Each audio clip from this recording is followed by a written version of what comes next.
మేము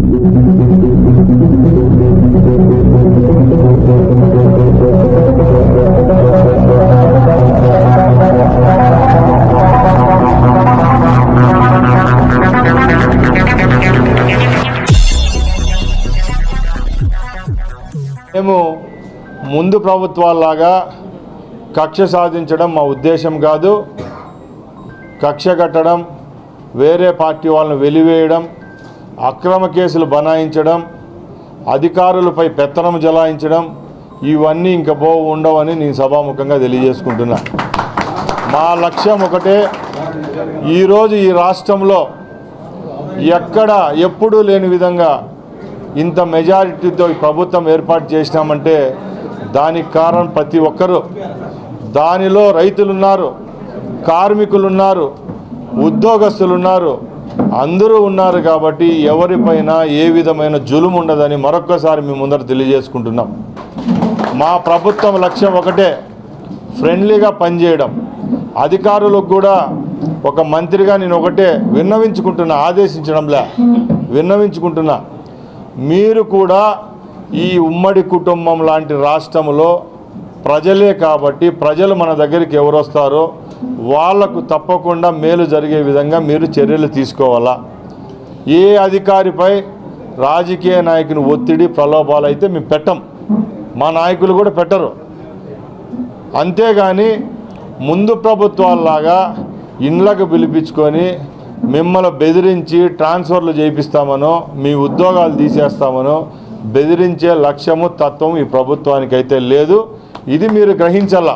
ఎందుకంటే స్టార్టింగ్ స్టేజ్లోనే మేము చెప్తున్నాం, అరకొర మెజార్టీ వచ్చింటే ఈ రాష్ట్రంలో మేము కూడా కక్ష సాధించాల.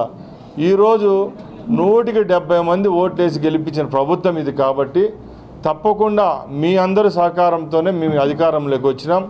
మీరందరూ ప్రజలకు సేవ చేస్తే మీకు ఏ విధమైన డిమాండ్లు ఉన్నా ఈ రాష్ట్ర ప్రభుత్వం నుంచి ఏ విధమైన అవకాశాలు ఉన్నా కూడా రాజకీయ పరంగా మా ప్రభుత్వం మేము పనిచేసే దానికి సిద్ధంగా ఉన్నామని మరొక్కసారి అధికారులు నేను ఇక్కడ అడుగుతున్నా.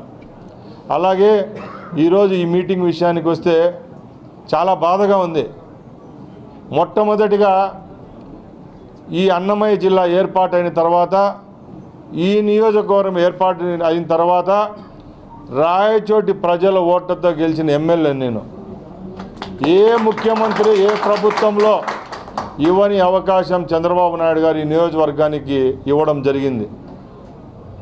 నేను ఒకటే చెప్తున్నా, ఇది నా మీద పెట్టిన గౌరవం కాదు, నా మీద చూపిన అభిమానం కాదు, కేవలం ఈ ఘనత రాయచోటి ప్రజలకు దక్కుతుందని మీ అందరి ముందర తెలియజేసుకుంటున్నా.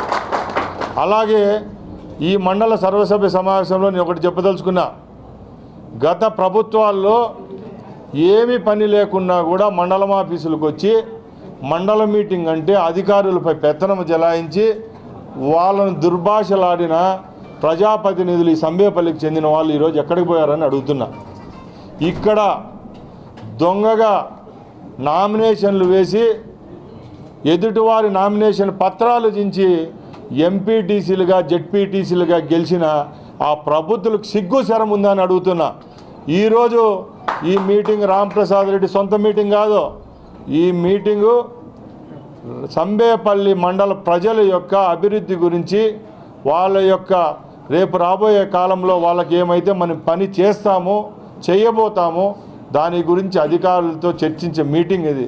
అలాంటి మీటింగ్కు సిగ్గు ఎగ్గు లేకుండా ఈ మీటింగ్కు రాకుండా ఇంట్లో దాక్కున్న ప్రజాప్రతినిధులు ఒకటే చెప్తున్నా, ప్రభుత్వం ఏ పార్టీ వాళ్ళు ఏర్పాటు చేసినా ప్రజాప్రతినిధులుగా మీరున్నారు కాబట్టి మనం ఎన్నుకున్న ప్రజలకు గౌరవించి ఇలాంటి మీటింగులకు రాబోయే కాలంలో కూడా మీరు రావాలా.